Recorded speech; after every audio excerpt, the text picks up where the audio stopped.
What's up, guys? Okay, so this is about mental illness today, right? Because we just lost another influencer to the word. I can't say it on YouTube, just like I lost my brother to it last year. He was only 16, and it drives me crazy because I didn't know the kid. I don't know nothing about the kid. Well, I mean, I've seen him on TikTok. I've seen his videos, scrolling and stuff. He's been on my For You page, other stuff. I've seen him all over the place, right? And it just makes me sad because my son's about to be 16, so is my niece, and they both have been through a lot of trauma in their life. And it's like, I do social media, and a lot of people are saying that he was always so happy, his smile, everything. You would have never known what like whatever he was dealing with, right? And I don't think we'll ever know unless, there's a letter or something, right? But the other day I went through something like I always do with my mother. I posted it on YouTube. You guys can see it. I'm not going to take it down. But I was able to call the hotline. How do you say it without getting this video flagged? The hotline that they have is a 1-800 number. I will link it below for anybody that's going through that. Because I realized something. I have a platform. Yes, it's a very small platform, right? And I'm thankful for that, right? I mean, I wish it was bigger, but at the same time, it's like I have so much else going on. I could not do YouTube and all the other crap that I'm going through, right? And then try to help other people. It's just too much, right? And I don't know. I don't even know if his name is Joshua, Jonathan, whatever his name is. I think it's Joshua. But I don't know what he was going through at 16. They do say he liked a lot of sports. He liked doing a lot of stuff. He liked cooking with his mother. He was 16, so who knows what was going on in his life. It just, to me, is like, dude, I have two people that I love to death that are about to be 16. I was 16 once. I know other people were 16 once. When I was 16, when we moved to Florida, I was 50. I just turned 15. We moved right after my 15th birthday. I was so depressed. It was a dark time for me, guys. I literally did something, and I'll tell you a little tea time, a little story time. All right. So we just moved to Florida. I was going to this school. We were living with my grandparents. They're Caribbean, they're Jamaican, so kids are supposed to be seen and not heard. That's how they are in that culture. So me and my brother were not used to that, right? And so my mom, we would come home every day from school. My mom was looking for a job. My dad was already working. My grandparents were just doing their own routine that they've always been doing, right? And so my mom would literally come home. She was working, actually. She was working at the middle school with my little brother. I was going to a high school because I was, 15. So it was my sophomore year? Yeah, sophomore year, right? Yeah. My sophomore year. So it was my sophomore year of high school. I'm 15. I'm not overweight, whatever. I don't have any friends. I just moved to Florida. I just have my cousins and that's it. I wasn't even a part of a church yet. And I was very depressed and sad because all my friends I left in school, right? Or in Ohio. So I literally got super, super depressed. And I remember exactly what happened. The night before, I did something with my grandma's pills, my mom's pills, my grandpa's pills, and whatever pills I found. And I took them and I went in the bathroom. I took them. I remember throwing up in the toilet and being like, oh shit, I'm still alive. Like waking up and being like, oh shit, I'm still alive. Because I passed out or whatever, right? So, and my parents were so naive. I don't know how they didn't catch on, but anyways, they were so naive. So I remember taking a shower, getting ready for school, going to school, and it's still being like, I'm still like feeling like I want to throw up the whole day at school. So I remember I went to my second period, not the whole day, the morning, getting to school. I went to my first period, and it was my favorite teacher, Mrs. What is her name? Anyway, she was really pretty, a really pretty blonde. She reminded me of Jennifer Aniston. Very, very, very. She was so pretty. Anyways, I don't even know if she's still there, but she's a volleyball coach and all this other stuff. So I remember I said, hey, miss, can I talk to you? Because down here you call your teachers miss, miss whatever and miss whatever. So I said, hey, miss, can I talk to you? She said, yeah. So she takes me outside. We're in one of these portables. There goes the creepy light. We're in one of these portables, and we're outside on the porch thing. And I'm talking to her, and I said, I want to go see my guidance counselor, or I need to go to, the counselor or something. She's like, what's wrong, sweetie? And I'm like, I did something last night and I'm still dealing with a lot of anxiety and depression and I just don't want to be here. And she's like, okay, hold on 1 minute. So she goes and she tells the class, I'll be right back. Please keep watching, because we were watching a movie or whatever. She's like, keep watching the movie. I'll be right back.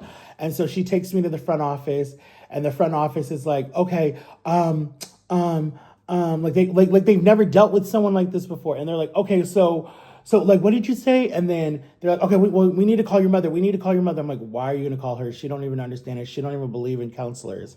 I'm like, why are you calling her? Like, I said I need help. So then the guidance counselor comes, she takes me to her room, I sit in her room, I talk to her for a few hours. By this time, it's like 2, 3 o'clock in the afternoon. She's like, okay, well, your mother's outside. She's going to take you to see a professional therapist or whatever she said. Or she's going to take you to Lakeside. So I remember my mom picks me up with my grandma because she was running errands with my grandma. My mom plays it off like, oh, he's just acting out. He's just acting out. Like, ooh, that pissed me off even more. So then I remember we're in the car and my grandma's all Jamaican and they don't believe in that type of stuff and da-da-da-da, she running her mouth, whatever. Just turn to God, just turn to God, just turn to Mary, just, because she's Catholic, all this different religious stuff. And I don't need to hear this right now, right? Because anyways, so it just was not what a child needs to hear at this time, right? You want someone to listen to you and be like, oh my God, okay, let's go get you help. Let's see what happened, da-da-da-da, right? No, not my mother. So anyways, I remember going to Lakeside. It was this loony place. There were lines and lines and lines of people. And they were like, oh, you'll probably end up being here all day, da-da-da-da. So she's like, all right. So I remember she called, my sister called because my sister would check on us because we just moved to Florida. And my sister called and my mom told her, well, today I've been running, I had to leave work, pick up your grandmother, and I've been running Matthew around to all these different places because he says he wants to kill himself, but I think it's just acting out. And I'm just like, wow. So then my sister gets on the phone, she's crying, she's begging me, and I just don't want to talk to nobody. I'm like, I don't want to talk to no one. My mom's like, no, she wants to talk to you. So I talked to her. She's crying, Matthew, don't do nothing. I'll come get you. I'll get a flight. I told them not to take you. Da da da da. I tried to get you. I was gonna, get custody of you, raise you, blah blah blah blah. I knew that wasn't good for you because you were older and just whatever. And we knew that you were gonna be, treated like a baby, and you're not. And so I was like, yeah. So then she's just like, please promise me, your sister and me will call you tonight. Please don't do anything stupid. Please, please, please, please. I was like, okay. But I was lying to her. So then I remember the next day, like that week, we had a mystery play that we were doing at my church. And so I had more stress on me, right? Because I had to read like this big paper and I just had a lot of anxiety about reading and everything, right? In front of a bunch, like we sold out. Like the whole little town of Orlando, I felt like it was at our church. So anyways, so I remember we go to this therapist, Chelsea something. I had a good lawyer named Chelsea and then a sucky therapist. My first therapist in Florida, she sucked. She Baker reacted to me like that before I could even get it out. Mr. Cross, are you wanting to harm yourself? And I said, yes. He's Baker reacted. Take him right to the emergency. If you won't take him, we're going to call the police. And so my mom, how she is, she's like, okay. And then well, let me go get him something to eat because, they're probably going to keep him overnight. So she takes me, we get McDonald's, we eat McDonald's, we're sitting in McDonald's. She don't say nothing. I don't say nothing. I'm not really that hungry. Then we go to the hospital. She tells them, they check me in, then they put me in a gurney. I have to dress out. I sleep in the hallway because it's not an emergency. And then she leaves because she's like, I got to go to work tomorrow. Like, oh my God, are you freaking kidding me? Oh my God. Sorry, guys. So then she leaves because she's like, I got to go to work tomorrow because she don't believe in me. And then this really, really, really, really pretty nurse sits with me all night and she checks on me, brings me different stuff, whatever. And then she just talks to me. And then the next morning, the day of our performance, that Wednesday morning, this was like, I spent Tuesday night in the hospital.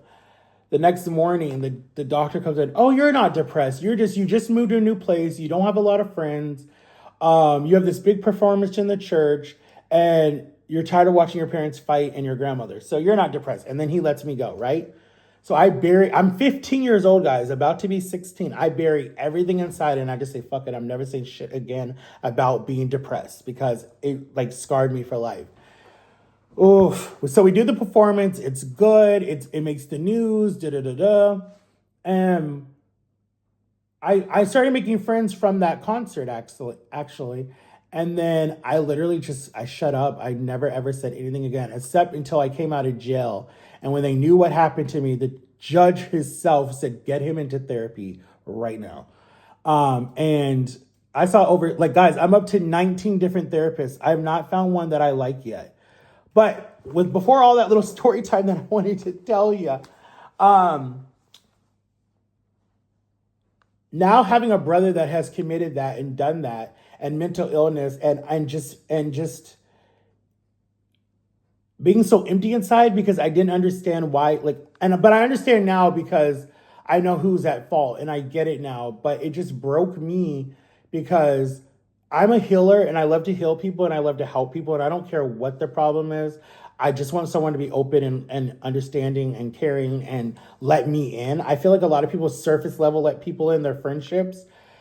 And I don't know what Joshua was going through, but I just feel like if someone would have maybe, and maybe people did, I don't know. But I feel like whatever his demons were, whatever his secrets were, whatever it was his issue, it just kills me because it's like you're such a young soul. You're 16, dude. Like you could have had a very good life in social media. You could have finished high school, and if you wanted to go the social media route, you could have moved to LA like all the influencer are, or you could have stayed right there and been an influencer or whatever. And it's just like, I don't know. Just when I heard that, I literally cried because I was just like, dude, that is so sad because I know where I was at 16. I knew what happened to me at 16, and just having no one to talk to. And it's hard to go to your parents if your parents are so closed off, or you've never had a close relationship with them, or they judge you, or in your religion, you're not supposed to be depressed, or, any of that type of stuff. And it just kills me. It literally kills me because it's like this generation is so fucked. It's so fucked up because it's like kids are dying, men are dying, celebrities are dying. It's like left and right. Like all these people on Justin Bieber's situation, guys, you don't know what his demons are. We might never know what his demons are unless he does a tell all. And I seriously doubt he would do it. He has a brand new baby, but so did Aaron Carter. And look what happened to Aaron Carter. No one knows what someone's demons are unless they talk about it and get good. But even though I say that, I'm so pissed at Whitney Houston because Whitney Houston came out and did a 360 and still died from a drug overdose, supposedly. I don't know what's true about that. But same with Michael Jackson. It's like, you don't know what we know Michael Jackson's thing. He was beat into fame basically because his father beat it out of him, and look what happened. And he still didn't talk to his father, and he never got to call him dad. His name was Joseph. Like that right there tells you there's a disconnect. But to this day, guys, I'm 35 years old. I'm about to be 36. I still deal with PTSD. I mean, shit, I'm on medication for it that I really don't think is working. I still live in a situation that I feel like I gotta walk on eggshells. I still feel like I don't think I've ever had a mother. I really honestly don't. I feel like I've had a dictator, and I feel like if it wasn't for my grandpa, I just now got a father back, but there's still some, he takes his wife's side. I get it. He has to. And then I was adopted. I feel like I was thrown away. I feel like my birth mom never wanted me. She didn't care. Yes, she did open adoption. I wish it was closed. I honestly wish I never knew, but it's there. But I've lost a lot of people in the last, 3 years actually, if you count 2015, but I've lost a lot of people that have meant something to me. And I feel like the last 3 years have been death. And it's like, I keep saying, God, I can't take no more heartache. And he's like, yes, you can. Boom, this person dies. I'm like, yo, wait a minute. Like, and if I'm lying, yes, I have thought about doing something. I have. I will be 100% honest with you guys. Yes, I do think that I have thought about that. I have. I'm not going to lie. I'm not going to sugarcoat it. But I have a therapist I'm seeing on Monday. I have people to talk to. But it just kills me seeing these young kids, and younger than that, 12, 13, 14, 15. I mean, 9, 10. I mean, it's younger than that. It's whenever that. And then, like, I'm worried for other people. Like, people cope with stuff in different ways. Some people might get overweight. Some people might get angry. Some people might start disorders. Some people might be a workaholic. Some people might just shut down and not talk. Certain people might be like, different things. Like my nephew, his parents got a divorce when he was 5, and he has anger issues, but he don't, it's like whatever. He shuts down. He don't talk to nobody. I blame that on my brother. But all I can do is just be here for people. But at the same time, I get tired too. The most happiest person is the most broken person inside because they want to make other people happy. They don't want people to suffer like they did. That is definitely the truth, like 100%. He tried to be always happy, and no one knew that he was broken inside. No one knew that, right? When you get to the point that you got to do that, as I'm learning from now having a brother that did it and always feeling like I was the one going to do it out of all 6 kids, and what really pissed me off, but I understand it, is when everyone heard what he did, people were like, Matt, we love you, but we thought you would do something like that because, that's just who you are. I'm like, oh, wow, thanks. But, I mean, truth. And in my head, I did too. I thought like everybody else had their life. Everybody else was living. Everyone else had their kids. Everyone else was working. Everybody else was educated. Everybody else was like not dealing with any disorders that I knew of. And I was the one still stuck living with my parents, being treated like I'm 4 years old sometimes. Yes, I did think that I was the black sheep of the family and the bum. I really did. And I still do. I still do. Like that's not going to change. But, and then the other thing that pisses me off so much too is that I'm in the same place that I was with my girlfriend, where I really could not do that much for her because I wasn't working. I don't have my license. I don't have my own apartment. And I feel like I'm in the same situation with our son, where it's like he needs things, he wants to do things. And I'm like, I'm still, I can only do so much, right? And that drives me freaking crazy. But I'm like, and then people, well, Matthew, you have a disability. Listen, the type of disability that everyone wants to say I have, I wish to God I had that one, because I wouldn't think that I'm more than that disability. I would allow society to say, you're slow, you're dumb, you're this, you're that. You need someone to always hold your hand and wipe your nose and cook for you. Like that, I'd have played right into that and been fine with it. But the way that my brain works, it's like bullshit. That is not exact. That's not who I am at all, right? Like it pisses me off. Because I'm like, God, why did you make me like this? Like, answer, like, why did you make me like this? What is my purpose? That's what I go through every day. That's why I'm like, I'm just done. Like, I don't care. Like, all these people that go missing, like, who knows where they are? But some of these people that go missing and they do a whole 360 of their life, I want to do it so bad. I want to just go disappear. Like, I just want to be done. Like, I don't care no more. Like, just go off the grid. No one knows me. No one knows where I live. And I just survive on my own. Like, that's literally what I want to do. Like, I'm so done with this identity. Like, I'm so over it, dude. I'm so over it. Like, every day is a struggle for me to get out of bed. And I've learned it. I've noticed as I've put on weight and I'm depressed again, it takes forever for me to get out of bed now. I used to jump up like that and be like, okay, let's start the day. Now I'm just like an old person. And I hate that shit. That drives me crazy. Like, I have to tell myself, dude, you're in depression, get up. But where I live, it's hard, dude. It's hard to stay positive. It really is. When you got somebody that controls every damn thing that comes through that front door. And if you don't let her, she spirals out of control and gets emotional. But this is my house. But then you want to say, this is our home. No, it's your freaking home. That is yours. Stop shoving that shit in people's face. You don't care. Be quiet. Like, just stop. It don't make no sense to me anymore. But yeah, anyways, guys, pray for Joshua's family. Pray for anyone else that is dealing with mental illness. If you guys need someone to talk to, I am here for you. I remember there was this girl during COVID and I don't know if you're still watching me. I hope you are. I want to know how you're doing. She told me that she was about to do something to herself because her mom always worked and she was always by herself. But she said she watched my video about PTSD and I talked about it. There's a lot of those videos where she watched my video and I saved her life. And she was a 12-year-old girl, guys. That literally like touched my heart. Like, I literally cried when I read the comment because I said, dude, just little old me? Like, really, what? And then she was just like, yes, you saved me. And I know a lot of people don't want to talk about it. And the other thing that drives me crazy is men don't talk about it. Men stay so quiet about mental illness. It drives me crazy. But you're starting to see it more. You're starting to see it more.